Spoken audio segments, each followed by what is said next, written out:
ठीक है, तो हम लोगों ने जो स्टार्ट करना है सब्जेक्ट हमारा वो है पॉलिटी। पॉलिटी की अगर हम बात करते हैं ना, देखो हमारे पास दो सब्जेक्ट हैं, एक होता है पॉलिटिकल साइंस और एक हमारे पास होता है पॉलिटी। दोनों में कंफ्यूज नहीं होना है, दोनों subject are totally different. Polity is the smaller portion of political science. Polity पूरे की पूरी पॉलिटिकल साइंस नहीं है, क्योंकि जब हम पॉलिटिकल साइंस की बात करते हैं इसमें हम थॉट्स के बारे में भी पढ़ते हैं, राइट, थ्योरीज के बारे में भी पढ़ते हैं, बहुत सारी चीजें होती हैं, इंटरनेशनल रिलेशन के बारे में भी पढ़ते हैं, फॉरेन पॉलिसी के बारे में भी पढ़ते हैं, बहुत कुछ है। लेकिन जब हम बात करते हैं ना जीके की या पॉलिटी की, उसमें आपने सिर्फ एक ही चीज पढ़नी है, दैट इज योर कॉन्स्टिट्यूशन, जो कि आपके लिए मोस्ट इंपॉर्टेंट है, कॉन्स्टिट्यूशन। तो पॉलिटी वाले सब्जेक्ट में एक ही टॉपिक कवर करना है, दैट इज इंडियन कॉन्स्टिट्यूशन। तो इंडियन कॉन्स्टिट्यूशन को हम लोग स्टार्ट करेंगे इंडियन कॉन्स्टिट्यूशन की हिस्ट्री एंड मेकिंग के साथ। इंडियन कॉन्स्टिट्यूशन की हिस्ट्री एंड मेकिंग के साथ। तो सबसे पहले देखते हैं कि कैसे हमारा इंडियन कॉन्स्टिट्यूशन बना है, दैट इज मोस्ट इंपॉर्टेंट। ठीक है, तो यहां पे अगर हम बात करें इंडियन कॉन्स्टिट्यूशन की, तो इंडियन कॉन्स्टिट्यूशन का ये आप लिख सकते हो, साथ ही साथ इसको लिखते जाना साथ ही साथ। इंडियन कॉन्स्टिट्यूशन की अगर हम बात करते हैं तो ये सिलसिला स्टार्ट होता है कब से, जब हमारी वर्ल्ड वॉर सेकंड स्टार्ट होती है। World war second, world war second कब स्टार्ट हुई, 1939 में, और ये चलती है 1945 तक। सिंपल, 1939 से 1945। 1939 में जब वर्ल्ड वॉर टू स्टार्ट हुई तो उस टाइम पे क्या है, जो ब्रिटिश है, ब्रिटिशर्स के द्वारा इंडिया को भी इन्वॉल्व कर लिया गया, किसके साथ, वर्ल्ड वॉर टू के साथ। ब्रिटिश इंडिया को, इंडिया नहीं ब्रिटिश इंडिया को आप बोल सकते हो। लेकिन जब ये चीज इंडियन नेशनल कांग्रेस को पता चलती है, इंडियन नेशनल कांग्रेस को ये बात पता चलती है, तो वो बोलते हैं कि ठीक है, हम ब्रिटिशर्स को हेल्प कर देंगे वर्ल्ड वॉर टू में, लेकिन हमारी कुछ डिमांड्स है वो पूरी कर दो। और उस टाइम पे इंडियन नेशनल कांग्रेस की या ब्रिटिश इंडिया की दो ही मेजर डिमांड थी। एक तो हमें हमारा खुद का क्या चाहिए, कॉन्स्टिट्यूशन। कॉन्स्टिट्यूशन मतलब basic set of rules and regulation, जिसके अकॉर्डिंग आप किसी भी कंट्री का administrative system, economic system, social system, ये सब चलाते हैं। जैसे फॉर एग्जांपल हमारे देश में प्राइम मिनिस्टर हैं, प्रेसिडेंट हैं, काउंसिल ऑफ मिनिस्टर हैं, सुप्रीम कोर्ट है, हाई कोर्ट है, ये सब होना चाहिए। और इनके जो बेसिक रूल रेगुलेशन है कहां पे लिखे हुए हैं, कॉन्स्टिट्यूशन में। इससे पहले अगर हम बात करते हैं हमारे देश को, ब्रिटिश इंडिया को कैसे चलाया जाता था, according to the laws of Britain का पार्लियामेंट।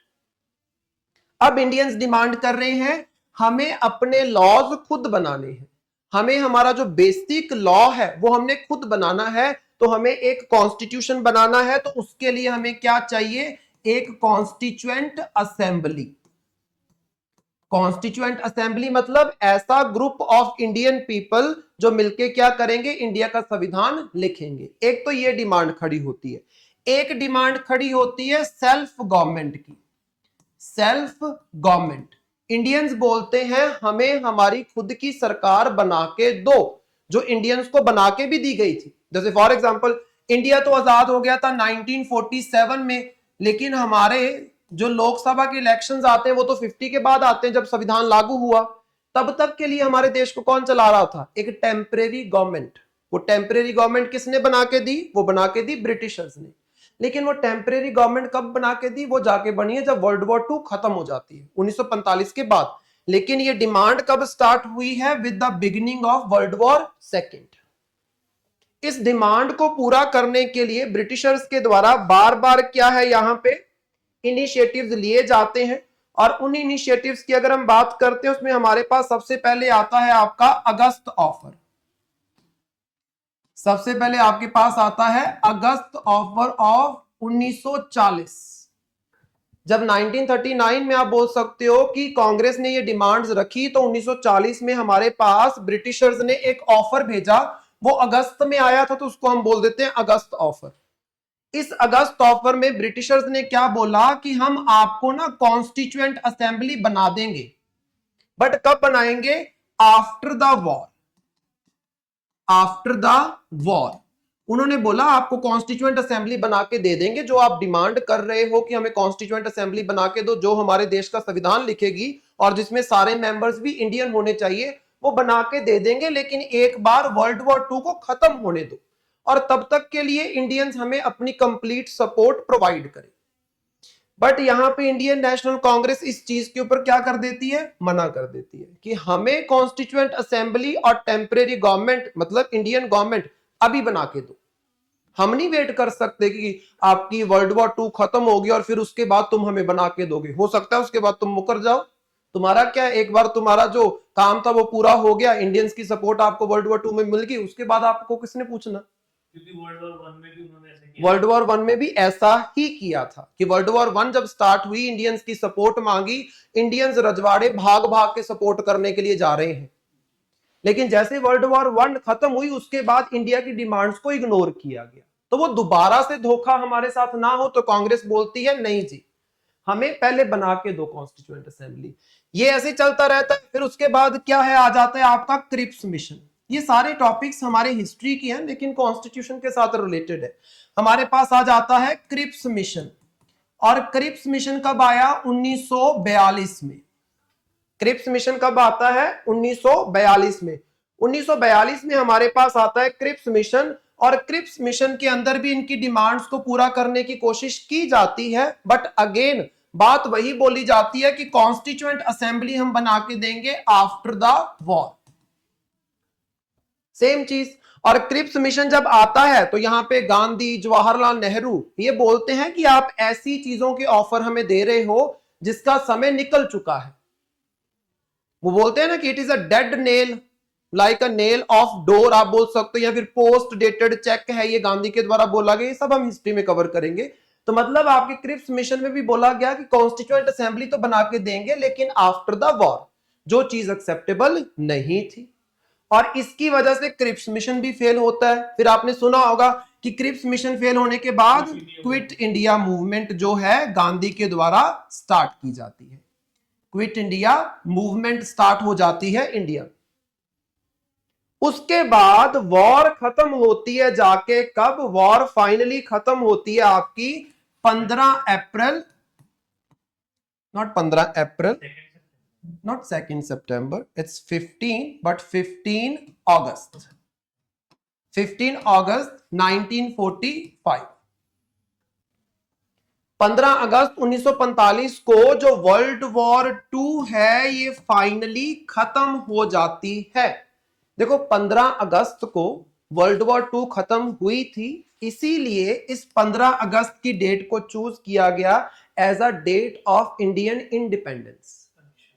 हमें 15 अगस्त को इंडिपेंडेंस क्यों दी है? ऐसा क्या था 15 अगस्त में? 15 अगस्त वो हिस्टोरिक डेट है जिस दिन वर्ल्ड वॉर 2 ऑफिशियली खत्म हुई थी। जापान ने अपने हथियार डाल दिए थे कि अब हम इस वॉर को खत्म करते हैं। दैट डेट इज 15 अगस्त। तो 15 अगस्त 1945 में वर्ल्ड वॉर 2 खत्म होती है। उसके बाद हमें ब्रिटेन में कैलमेंट एटली की सरकार देखने को मिलती है। कैलमेंट एटली प्राइम मिनिस्टर बनते हैं। कहां के? ये प्राइम मिनिस्टर बनते हैं यूनाइटेड किंगडम के। क्योंकि इससे पहले जो प्राइम मिनिस्टर थे वो कौन थे? वो थे चर्चिल, विंस्टन चर्चिल। चर्चिल यहां के प्राइम मिनिस्टर थे और चर्चिल की पॉलिसीज वर टोटली डिफरेंट, क्योंकि Churchill belongs to Conservative Party. Churchill belongs to Conservative Party, Clement Attlee belongs to Labour Party of Britain. तो मतलब जिस टाइम पे हमारी वॉर चली है 1939 से लेके 1945 तक, उस टाइम पे प्राइम मिनिस्टर कौन है? Winston Churchill. और कंजर्वेटिव पार्टी की सरकार चल रही है यूके में। जब वॉर खत्म हुई, इलेक्शंस हुए, किसकी सरकार आई? कैलमेंट एटली को प्राइम मिनिस्टर बनाया और लेबर पार्टी की सरकार बनी। अब देखो वर्ल्ड वॉर 2 में क्या हुआ था? वर्ल्ड वॉर 2 में बहुत ज्यादा नुकसान हुआ, जीतने वालों का भी, हारने वालों का भी। आपने सुना होगा कि वर्ल्ड बैंक है हमारे पास, देन इंटरनेशनल मॉनिटरी फोरम है हमारे पास। ये सब कब बनाया गया है? ये बनाया गया है वर्ल्ड वॉर 2 के खत्म होने के बाद। वर्ल्ड बैंक को क्यों बनाया? वर्ल्ड बैंक को बनाने के पीछे एक ही कारण था कि यूरोप में वर्ल्ड वॉर 2 के दौरान जितना भी नुकसान हुआ है, जो भी रोडवेज खराब हुए हैं, जो भी बिल्डिंग्स गिरी हैं, जो भी कंस्ट्रक्शन करवानी है, तो वो कंस्ट्रक्शन करवाने के लिए लोन कौन देगा? World bank. और वर्ल्ड बैंक के हेडक्वार्टर्स यूएसए में आपको देखने को मिलेंगे। तो फिर ऐसा क्यों कहा गया कि जर्मनी मैक्सिमम हिस्सा देगा, उसे कॉम्पनसेट करना पड़ा? कंपनसेट इसलिए करना पड़ा क्योंकि मैक्सिमम नुकसान जो हुआ है वो जर्मनी का हुआ है। देखो एक चीज देखो, एक साइड जर्मनी है, वहां पे हिटलर है, उसके साथ आपका मुसोलिनी है जो इटली का बिलोंग करता है, देन उनके साथ है जापान। जापान का ज्यादा नुकसान नहीं हुआ, जापान का नुकसान हुआ एट द एंड जाके, जब वहां पे क्या है, बॉम्ब गिराए गए हैं बाय द यूएसए, वो उनका भारी नुकसान था, आप बोल सकते हो। अदरवाइज वो तो विन विन में थे, विन विन सिचुएशन थी उनकी। जर्मनी का नुकसान हुआ, जनता का भी नुकसान हुआ, वहां की बिल्डिंग्स का भी नुकसान हुआ, वहां की सरकार खत्म होगी, नई सरकार बनाने की आपको जरूरत है। Same is the case in Italy. लेकिन यूके, फ्रांस एंड यूएसए जो दूसरी साइड पे बैठे हुए थे, इनका नुकसान तो हुआ लेकिन उतना नहीं जितना हारने वालों का हुआ है। तो जर्मनी में स्टेबिलिटी लेके आनी है आपने। देखो सिंपल चीज है, 1914 से लेके 18 तक वर्ल्ड वॉर 1 चली आपकी, वहां पे जर्मनी इन्वॉल्व था, बिल्कुल इन्वॉल्व था। आपने वर्ल्ड वॉर 1 खत्म की, आपने लीग ऑफ नेशन बनाया, जैसे आज का यूनाइटेड नेशन है, उस टाइम पे बनाया गया लीग ऑफ नेशन। क्यों बनाया गया था? कि इसके बाद कोई दूसरी ऐसी वॉर ना हो, कोई दूसरी ऐसी वॉर ना हो। लेकिन स्टिल जर्मनी राइज किया और जर्मनी ने दोबारा से वॉर छेड़ी। कारण क्या है? जर्मनी बाकी यूरोपियन कंट्रीज के साथ तालमेल नहीं बना पा रहा है क्योंकि जर्मनी को इग्नोर किया जा रहा है। जर्मन रेस अपने आप को बढ़ाना चाहती है और वहां पे हिटलर आता है। वर्सेल्स वगैरह वो सब वहां पे आएगा जब हम वर्ल्ड हिस्ट्री पढ़ते हैं, राइट? तो मतलब यहाँ पे जर्मनी एक तरीके से बदला लेने के लिए खड़ा हुआ है। अब दोबारा से जर्मनी ऐसा बदला लेने के लिए तीसरी वॉर ना छेड़ दे तो जर्मनी को सेटिस्फाई भी करना पड़ेगा, लोगों को खुश करना पड़ेगा, मोस्ट इंपॉर्टेंट। क्योंकि जब वर्ल्ड वॉर 1 खत्म हुई ना, जर्मनी ने ऐसा फील किया कि हमारे साथ धोखा किया गया है, टर्की ने ऐसा फील किया कि मुझे बांट दिया गया, मेरे साथ धोखा हुआ है, और उस धोखे का बदला लेने के लिए बाद में ये दोबारा से खड़े होते हैं। तो दोबारा से ऐसी फीलिंग उन हारी हुई कंट्रीज में ना जाए, इसीलिए उनके ऊपर खर्चा बढ़ बढ़ के किया गया, बोल सकते हो।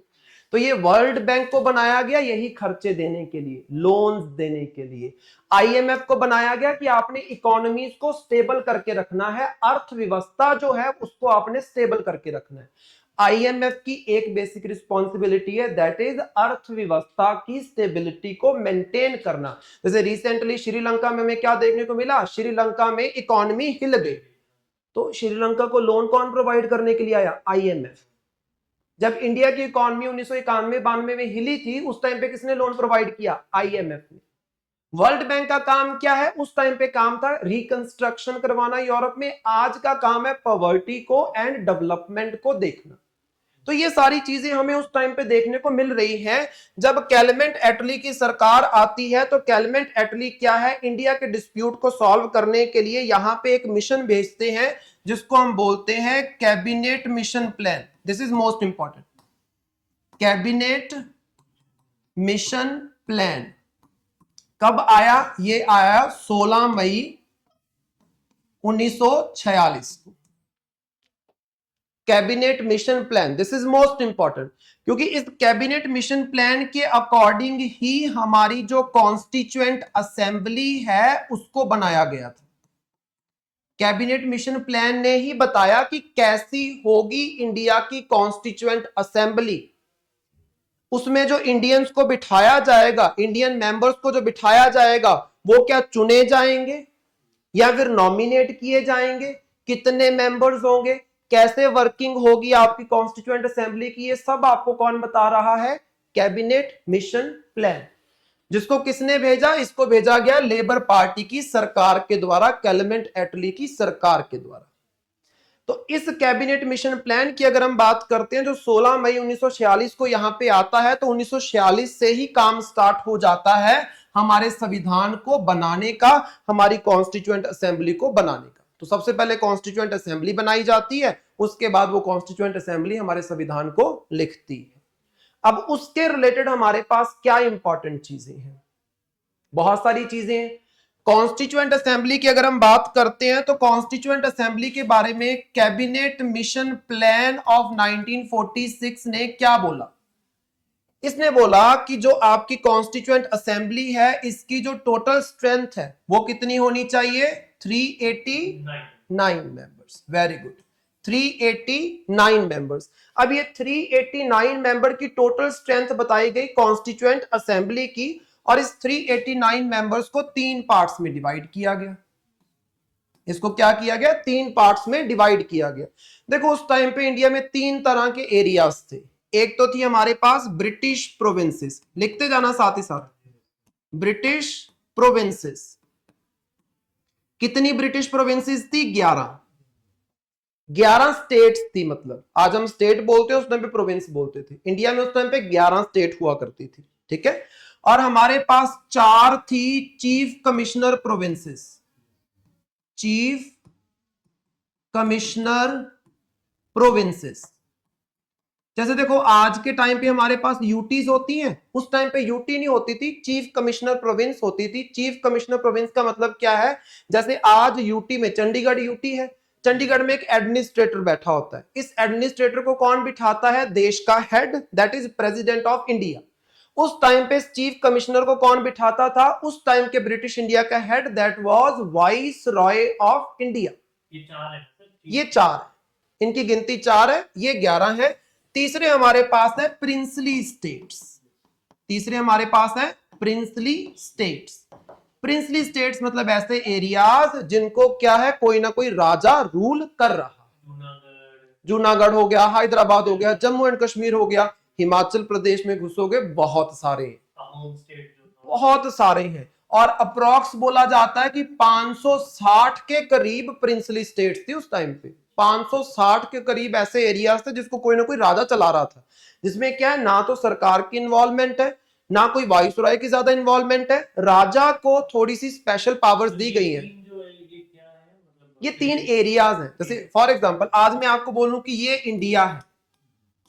इंडिया क्या कॉन्स्टिट्यूट करता है? 28 स्टेट्स एंड 8 यूनियन टेरिटरीज। उस टाइम के ब्रिटिश इंडिया में क्या है? 11 स्टेट्स है, 4 चीफ कमिश्नर प्रोविंसेस हैं और 560 के अराउंड प्रिंसली स्टेट्स हैं। टोटल सीट्स कितनी है? 389। और ये 389 बंदे कौन होंगे? ये होंगे इंडियंस। और इंडियन कहां कहां पे बैठे हैं? यहां पे भी इंडियंस हैं, यहां पे भी इंडियंस हैं, यहां पे भी इंडियंस हैं। तो इन तीनों के बीच में इन सीट्स को डिवाइड करना पड़ेगा, और सीट्स को डिवाइड किया गया according to population. According to population कैसे? आपने क्या करना है? 10 लाख के पीछे 1 सीट देनी है, मतलब 1 मिलियन के पीछे 1 सीट, 1 सीट पर मिलियन पॉपुलेशन। 10 लाख के पीछे 1 सीट दी जाएगी। सिंपल चीज है। अगर मान लो उस टाइम के पंजाब जो था, पंजाब की पॉपुलेशन है मान लो 2 करोड़, पंजाब की पॉपुलेशन है 2 करोड़, 10 लाख के पीछे 1 सीट, तो 2 करोड़ के पीछे 20 सीट्स। तो 389 में से 20 बंदे कहां से आएंगे? पंजाब से। इस तरीके से सीट्स को डिवाइड करना है। तो according to the population divide कैसे किया गया उसको हम देखते हैं। तो अगर हम बात करें ब्रिटिश प्रोविंसेस की, तो इनको दी गई टोटल 292 सीट्स। 389 में से 292 सीट्स किसको दी जा रही है? ब्रिटिश प्रोविंसेस को। ये आपके छोटे एरियाज हैं। और ये कौन कौन से एरियाज थे? एक तो था दिल्ली, एक था अजमेर मारवाड़,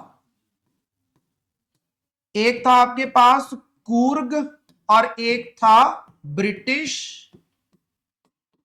बलोचिस्तान। ब्रिटिश बलोचिस्तान। ये 4 आपके पास चीफ कमिश्नर प्रोविंसेस थी। हर एक को हमने क्या किया है? एक एक सीट दे दिए। तो मतलब टोटल सीट्स कितनी गई? 4 चीफ कमिश्नर प्रोविंसेस को हर एक को एक एक सीट दी, टोटल 4 सीट्स। 11 आपकी ब्रिटिश प्रोविंसेस जो थी। कूर्ग इज इन कर्नाटका, बाकी पता है? Coorg is in Karnataka. दिल्ली हमें पता है, हाँ। बलूचिस्तान पाकिस्तान एंड ईरान के बॉर्डर वाला एरिया बोल सकते हो, जो वेस्टर्न मोस्ट एरिया था, जो ब्रिटिशर्स के कंट्रोल में था। इंस्टेबिलिटी आज भी है, आप बोल सकते हो, राइट। तो ये 4 सीट्स इनको दे दी। यहां पे 292 ये होगी और ये हमारे पास कितनी होगी 4 सीट्स, टोटल कितनी होगी 296 सीट्स। पीछे कितनी बच गई हमारे पास 93। तो वो 93 सीट्स किसको दे दी गई, ये 93 सीट्स दे दी प्रिंसली स्टेट्स को। अब यहां पे एक और चीज आती है कि अगर हम बात करें ब्रिटिश प्रोविंसेस की, तो ब्रिटिश प्रोविंसेस में तो सरकार चलती थी। जैसे फॉर एग्जांपल अगर मैं आपको बताऊं, जिस टाइम की मैं ये बात कर रहा हूं उस टाइम पे 11 स्टेट्स में से 8 स्टेट में किसकी सरकार थी, इंडियन नेशनल कांग्रेस की। किस लेवल पे, स्टेट लेवल पे, सेंट्रल लेवल पे नहीं, स्टेट लेवल पे। तो अगर हम बात करें 292 जो सीट्स है, इसके लिए आपने क्या करवाने हैं, इलेक्शंस करवाने हैं। जैसे आज आपके पास जब स्टेट की सरकार बनती है तो हम लोग किसको चुनते हैं, मेंबर ऑफ लेजिस्लेटिव असेंबली को, एमएलए को चुनते हैं। एमएलए क्या है, मेंबर ऑफ लेजिस्लेटिव असेंबली, मतलब विधानसभा के मेंबर। 11 स्टेट्स हैं, हर एक स्टेट में एक एक विधानसभा होगी, एक एक लेजिस्लेटिव असेंबली होगी। कितनी लेजिस्लेटिव असेंबलीज होगी, 11 लेजिस्लेटिव असेंबलीज। इसमें 11 में से 8 प्रोविंसेस में कांग्रेस की सरकार थी, बाकियों में मुस्लिम लीग है और अदर पार्टीज है। मेजॉरिटी किसकी है, मेजॉरिटी आपके पास आती है यहां पे किसकी, इंडियन नेशनल कांग्रेस की, राइट। तो यहां पे क्या है, इलेक्शन करवाना है। ये जो 292 बंदे आपने 11 स्टेट से चुनने हैं, इसको कौन चुन के भेजेगा, उन स्टेट्स के एमएलए। जनता नहीं चुनेगी, स्टेट के जो एमएलए हैं वो अपनी अपनी स्टेट को जितनी जितनी सीट्स मिली होंगी। जैसे फॉर एग्जांपल अगर पंजाब का मैंने बोला, पंजाब की पॉपुलेशन है 2 CR, 2 करोड़, तो कितनी सीट्स मिलेंगी 292 में से, 20 सीट्स। पंजाब से ये जो 20 बंदे हैं ये कौन चुन के भेजेगा, पंजाब के एमएलए। सिंपल चीज है, कौन चुन के भेजेगा, पंजाब के एमएलए, राइट। इस चीज को आपने याद रखना है। नेक्स्ट देखो फिर इसके बाद क्या होता है, ये जो आपके पास 4 बंदे बैठे हुए हैं, इन 4 की अगर हम बात करें, यहां पे तो कोई, जैसे फॉर एग्जांपल चंडीगढ़ में कोई विधानसभा है नहीं, उस टाइम पे दिल्ली, अजमेर, मारवाड़, कूर्ग एंड ब्रिटिश बलूचिस्तान में भी कोई विधानसभा नहीं थी। तो वहां पे कोई विधानसभा नहीं है, तो वहां का जो चीफ कमिश्नर है वो क्या करेगा, हर एक प्रोविंस से एक एक बंदा नॉमिनेट कर देगा। जैसे यहाँ गवर्नर, हाँ, यहां पे एडमिनिस्ट्रेटर, चंडीगढ़ में एडमिनिस्ट्रेटर। तो ये जो 4 सीट्स हैं, इन 4 सीट्स पे जो बंदे आएंगे वो इलेक्ट होके नहीं, वो आएंगे नॉमिनेट होके। इस चीज को आपने याद रखना है, दिस इज इंपॉर्टेंट। इस चीज को आपने याद रखना है कि ये जो 292 बंदे हैं ये स्टेट से इलेक्ट होके आएंगे और ये जो आपके 4 बंदे हैं ये नॉमिनेट होके आएंगे। देन हमारे पास बचते हैं ये 93 मेंबर्स, 93 मेंबर्स। इन 93 मेंबर्स की अगर हम बात करें, ये कहां से आने हैं, प्रिंसली स्टेट से। अब प्रिंसली स्टेट नॉमिनेट होंगे और नॉमिनेट जो चीफ कमिश्नर है, जो हेड है चीफ कमिश्नर प्रोविंसेस का, राइट। यहां पे अगर हम बात करते हैं 93 मेंबर जो है ये कहां से आने हैं, ये आने हैं प्रिंसली स्टेट से। अब प्रिंसली स्टेट में कोई विधानसभा होती है नहीं, प्रिंसली स्टेट में कोई विधानसभा नहीं होती। प्रिंसली स्टेट में जो राजा है वो रूल करेगा। तो वहां से जो 93 बंदे आने हैं उनको कौन नॉमिनेट करके भेजेंगे, प्रिंसली स्टेट्स के जो राजा हैं वो नॉमिनेट करके भेजेंगे। तो मतलब ये जो 93 बंदे हैं ये भी क्या होके आएंगे, ये राजा के द्वारा नॉमिनेट होके आएंगे। क्या होके आएंगे, नॉमिनेट होके आएंगे। तो मतलब 292 बंदे तो आपकी जो कॉन्स्टिट्यूएंट असेंबली है उसके मेंबर्स इलेक्ट होके आ रहे हैं और 4 ये और 93 ये क्या है, नॉमिनेट होके आ रहे हैं। तो मतलब 93 प्लस 4 टोटल कितने हो गए, 97। तो according to Cabinet Mission Plan 97 बंदे नॉमिनेट होके आएंगे, 292 बंदे क्या है, इलेक्ट होके आएंगे। तो अगर आपसे कोई पूछता है कि जो आपकी कॉन्स्टिट्यूएंट असेंबली थी उसमें जो मेंबर्स थे वो इलेक्टेड थे या नॉमिनेटेड, तो आप क्या बोलोगे, elected plus nominated, elected plus nominated, मतलब बोथ इलेक्टेड एंड नॉमिनेटेड। अगर आपको कोई ये बोल दे ना कि members of Constituent Assembly were only elected by the MLAs, no, वहां पे 97 नॉमिनेटेड भी थे जो बोला गया था बनाने के लिए। Right, this is important. अगर सिंपल ये बोला जाता है कि member of the constituent Assembly were elected, ये स्टेटमेंट सही है। अगर बोल दिया ओनली इलेक्टेड, स्टेटमेंट गलत हो जाती है। अगर बोल दिया all the members were elected, ये स्टेटमेंट भी गलत हो जाती है। ओनली 292 बंदे इलेक्टेड हैं, 97 बंदे यहां पे क्या है, नॉमिनेटेड है। सिंपल, ये आपको पता होना चाहिए, राइट। इसके बाद अगर हम बात करते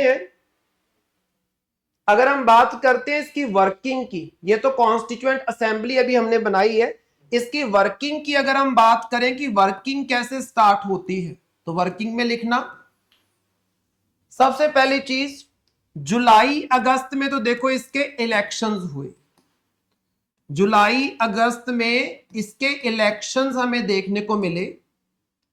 और इलेक्शंस में खास तौर पे इलेक्शन किन सीट्स के लिए होने हैं, 292 सीट्स के लिए। अब इन 292 सीट्स में हमें क्या देखने को मिला कि 292 में से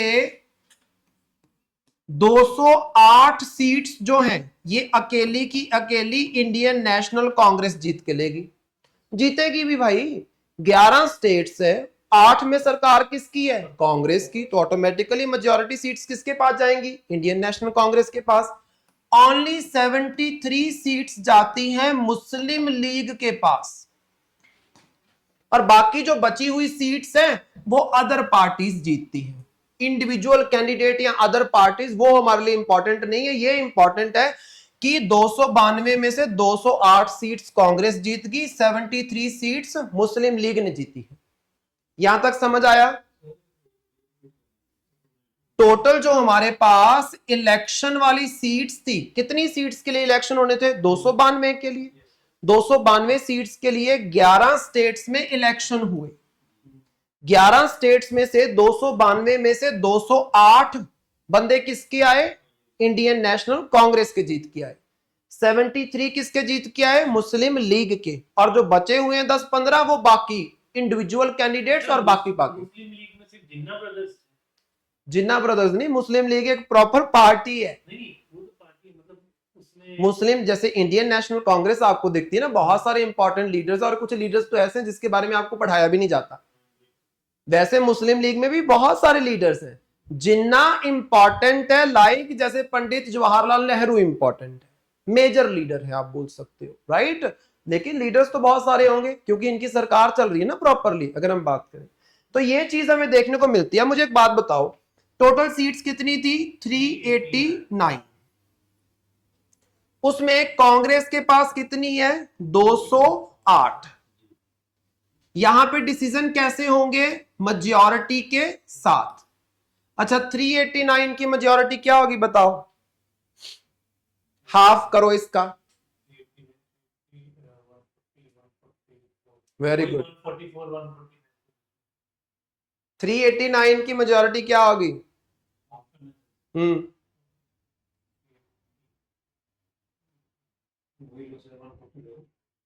145। 5 5 10 4 4 8 और 9, ये तो 290 बने। 190 कुछ है सर, 194 195, मतलब बिलो 200 इसकी जो मेजॉरिटी है, इट इज बिलो 200 आप बोल सकते हो। कांग्रेस के पास कितनी सीट्स हैं, 208। और कॉन्स्टिट्यूएंट असेंबली में क्या होगा, जो मेजॉरिटी बोलेगी। मेजॉरिटी किसकी है, कांग्रेस की। तो मुस्लिम लीग इसको छोड़ के भाग गई। मुस्लिम लीग ने कॉन्स्टिट्यूएंट असेंबली के इलेक्शंस में पार्टिसिपेट किया। जब उनको यह दिखा कि मेजॉरिटी तो कांग्रेस की बन गई है, हमारी वहां पे कोई सुनेगा नहीं, तो मुस्लिम लीग ने क्या बोला, हम नहीं अटेंड करेंगे मीटिंग, हमें कोई इंटरेस्ट नहीं इस कॉन्स्टिट्यूएंट असेंबली में, हमें पाकिस्तान बना के दो। उस बात पे फिर आगे वही बात जो 1940 से जिन्ना ऑलरेडी बोल रहा था, दोबारा से उस बात पे आ गए। पहले से की हुई है, 1940 से तो ये चीज क्लियर हो चुकी थी। आप बोल सकते हो कि पाकिस्तान बनना है, पाकिस्तान बनना है, डिमांड भी की जा रही थी कि हमें अलग से बना के दो। बट बात ये कि यहाँ पे ब्रिटिशर्स और गांधी नहीं चाहते थे कि ये चीज हो, और कांग्रेस की मेजॉरिटी थी। मैंने आपको बताया है 11 में से 8 स्टेट में किसकी सरकार थी, कांग्रेस की थी। तो कांग्रेस की डिमांड को इग्नोर करके ब्रिटिश कैसे बना देते आपका ये पाकिस्तान वाला कंसेप्ट। लेकिन वो तो बात ये है कि जब हटे ही नहीं, टले ही नहीं, आप बोल सकते, तो वो बनाना पड़ा। सिंपल चीज है। तो यहां पे क्या हुआ, जैसे ही उनको पता चला कि कांग्रेस की मेजॉरिटी है, तो यहां पे हमारी जो मुस्लिम लीग थी, उन्होंने बोला हम अटेंड नहीं करेंगे मीटिंग्स को।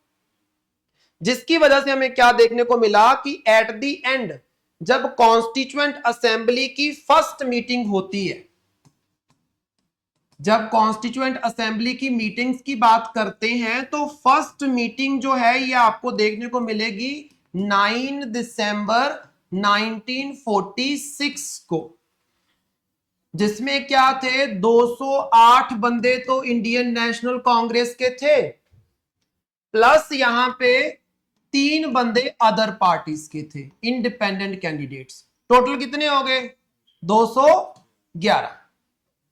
सिर्फ 211 बंदों ने अटेंड की मीटिंग। मतलब यहां पे किसने अटेंड नहीं की, मुस्लिम लीग ने अटेंड नहीं की, और यहां पे प्रिंसली स्टेट्स ने भी अटेंड नहीं की। एक चीज हमेशा याद रखना, जब से ब्रिटिश क्राउन का रूल इंडिया में स्टार्ट हुआ, दैट वाज 1858, ब्रिटिश क्राउन का रूल, ईस्ट इंडिया कंपनी नहीं, ब्रिटिश क्राउन का रूल स्टार्ट होता है आफ्टर द रिवोल्ट ऑफ 1857। जब 1858 में ब्रिटिश क्राउन का रूल स्टार्ट हुआ, ब्रिटिश क्राउन की एक पॉलिसी बिल्कुल क्लियर थी कि इंडिया में जो रजवाड़े बैठे हुए हैं उनको हमने कुछ प्रायोरिटीज जरूर देनी है, क्योंकि क्राउन टू क्राउन जज्बात समझते हैं, आप बोल सकते हो। ईस्ट इंडिया कंपनी ने इंडियन रजवाड़ों के साथ बहुत बुरे तरीके का सलूक किया, लेकिन जब से क्राउन रूल स्टार्ट हो गया, इनको बहुत सारी प्रिविलेजेस मिली। एट द एंड जब 1947 में आजादी मिली, तो वहां पे जो हमारे पास इंडिपेंडेंस एक्ट आया 1947 का, उसने क्या बोला कि एक तो पाकिस्तान बनेगा, एक बनेगा इंडिया, बाकी प्रिंसली स्टेट्स ना देख ले उन्होंने पाकिस्तान में जाना है या इंडिया में जाना है या इंडिपेंडेंट रहना है। तभी तो हैदराबाद, जम्मू एंड कश्मीर, जूनागढ़ ये डिसाइड करते हैं हम तो जी इंडिपेंडेंट रहेंगे, ना हमने पाकिस्तान को ज्वाइन करना है ना इंडिया को ज्वाइन करना है। तभी तो हम बात करते हैं कि जो आपके सरदार वल्लभ भाई पटेल थे, उन्होंने इन सबको जोड़ा इंडिया के साथ, इन प्रिंसली स्टेट्स को। मेजॉरिटी प्रिंसली स्टेट किसके साथ जुड़ी थी, इंडिया के साथ। ये सब हमें देखने को मिला।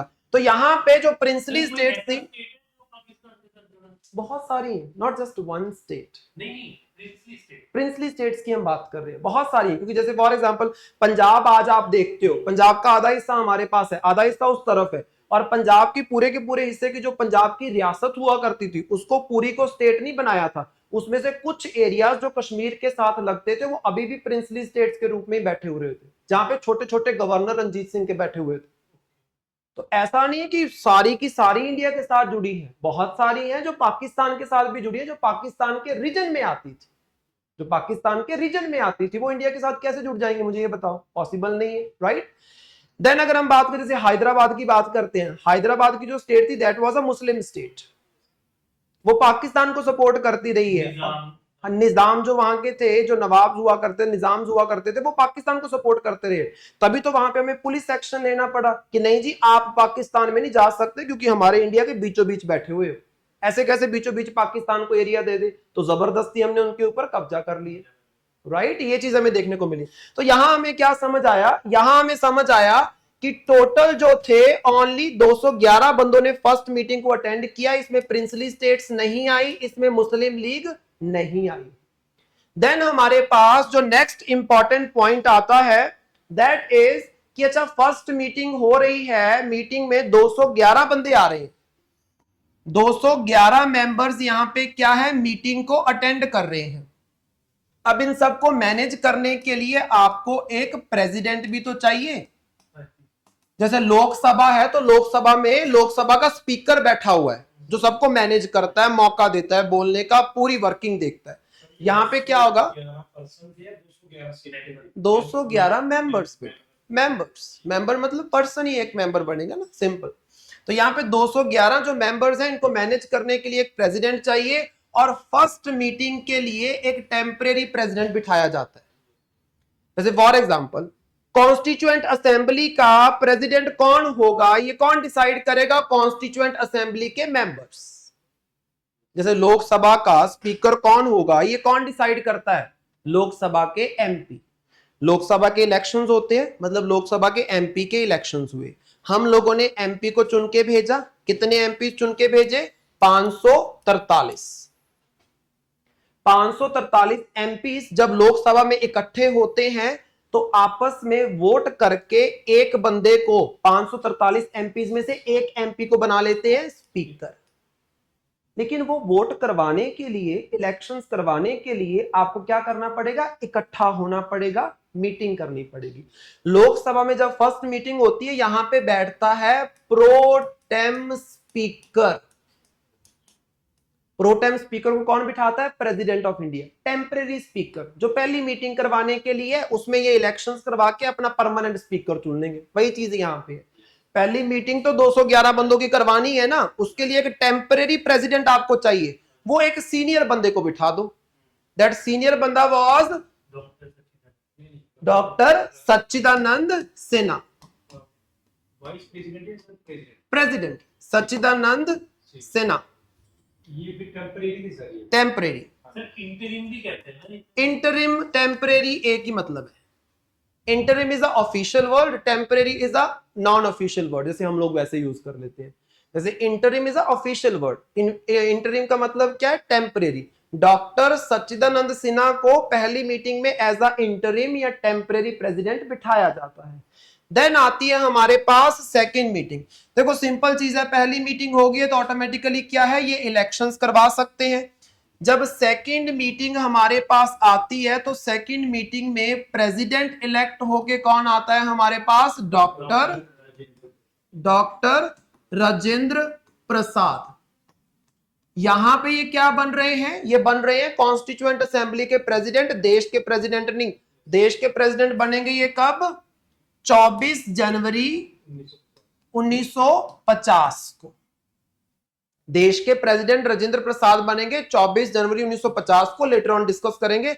यहां पे क्या बन रहे हैं, ये बन रहे हैं प्रेसिडेंट ऑफ कॉन्स्टिट्यूएंट असेंबली। और डेट क्या है, डेट है 11 दिसंबर 1946। इसके अलावा हमें यहां पे वाइस प्रेसिडेंट भी तो चाहिए। वाइस प्रेसिडेंट क्यों चाहिए, जैसे स्पीकर नहीं होता है तो उसकी जगह पे कौन बैठता है, डेप्यूटी स्पीकर। और यहां पे अगर प्रेसिडेंट नहीं होगा मीटिंग्स के ऊपर प्रिसाइड करने के लिए, तो हमें क्या चाहिए, वाइस प्रेसिडेंट। और वाइस प्रेसिडेंट यहां पे किसको चुना जाता है, एच.सी. मुखर्जी को। एच.सी. मुखर्जी बनते हैं हमारे vice president of Constituent Assembly. एक बंदा और चुना जाता है, that is legal adviser. Legal adviser मतलब जो आपको लॉ के रिलेटेड सलाह देगा। और लीगल एडवाइजर किसको बनाया गया, बी.एन. राव को। बी.एन. राव, ये तीन नाम आपने जरूर याद रखने हैं। प्रेसिडेंट बनते हैं आपके राजेंद्र प्रसाद, वाइस प्रेसिडेंट बनते हैं आपके H C. Mukherjee and B N. Rau बनते हैं आपके लीगल एडवाइजर। इसके बाद एक लास्ट पॉइंट हम डिस्कस करते हैं, that is about third meeting. तीसरी मीटिंग जो हमारे पास हुई है, तीसरी मीटिंग कब होती है, ये होती है 13 दिसंबर 1946 को। इस मीटिंग में हमें क्या देखने को मिला कि जो हमारे पंडित जवाहरलाल नेहरू थे, उनके द्वारा एक प्रस्ताव रखा गया जिसको बोलते हैं ऑब्जेक्टिव रेजोल्यूशन। ऑब्जेक्टिव रेजोल्यूशन क्या है, ऑब्जेक्टिव का मतलब है आप करना क्या चाहते हो, उद्देश्य क्या है। रेजोल्यूशन का मतलब है एक प्रस्ताव, आप क्या बनाना चाहते हो, संविधान। उद्देश्य क्या है, संविधान बनाना है। कैसा संविधान, क्या उस संविधान में डेमोक्रेसी की बात होगी, क्या उस संविधान में SC/ST के राइट्स की बात होगी, SC/ST के राइट्स की बात होगी, क्या उस संविधान में इक्वालिटी की बात होगी, क्या उस संविधान में इलेक्शन किस तरीके से होंगे इसकी बात होगी, क्या उस संविधान में फ्रेटर्निटी की बात होगी, क्या उस संविधान में सेकुलरिज्म की बात होगी। कैसा बनाना है संविधान, वो हमें कौन बताएगा, ये डॉक्यूमेंट। तो इस डॉक्यूमेंट में ऑब्जेक्टिव्स लिखे गए थे कि हम लोग इक्वालिटी को, डेमोक्रेसी को, एससी एसटी के राइट्स को, फ्रेटर्निटी को, इन सब चीजों को क्या करेंगे, ऑब्जेक्टिव मान के अकॉर्डिंगली संविधान बनाएंगे। और ये पेश किसने किया, पंडित जवाहरलाल नेहरू ने। कब पेश किया है, 13 दिसंबर 1946 को। अब इसके बाद हमारे पास एक इंपॉर्टेंट लास्ट डेट जो हमारे पास है, दैट इज योर 22 जनवरी 1947। 22 जनवरी 1947, 13 दिसंबर को ये रेजोल्यूशन रखा किसके सामने, कॉन्स्टिट्यूएंट असेंबली के सामने। अब कॉन्स्टिट्यूएंट असेंबली इस रेजोल्यूशन को डिस्कस करेगी और एट द एंड पास करेगी और डिसाइड किया जाएगा कि जी हां, इसी ऑब्जेक्टिव रेजोल्यूशन के अकॉर्डिंग ही हम संविधान को लिखेंगे। तो उसको पास कब किया गया है, पास किया गया है ऑब्जेक्टिव रेजोल्यूशन को 22 जनवरी 1947 को। तो हम बात कर रहे थे 1946 के दिसंबर की, अगले ही महीने इसको क्या कर दिया जाता है, पास कर दिया जाता है। As simple as that. यहां तक समझ आया? इसमें कोई डाउट हो तो पूछो। नहीं वो सर मुझे लगा वो ऑब्जेक्टिंग है नहीं, it's objective, it's not objecting, it's objective. Objective उद्देश्य, सिंपल। ये चीज आपने याद रखनी है। 22 जनवरी 1947 को ये रेजोल्यूशन जो है आपका पास हो जाता है। तो आज के लिए यहीं तक करते हैं। कल हम स्टार्ट करेंगे इनकी फंक्शनिंग से कि क्या क्या फंक्शनिंग इसकी रही है, कैसे कैसे कौन सा काम इन्होंने किया। ठीक है, सिंपल। ठीक है फिर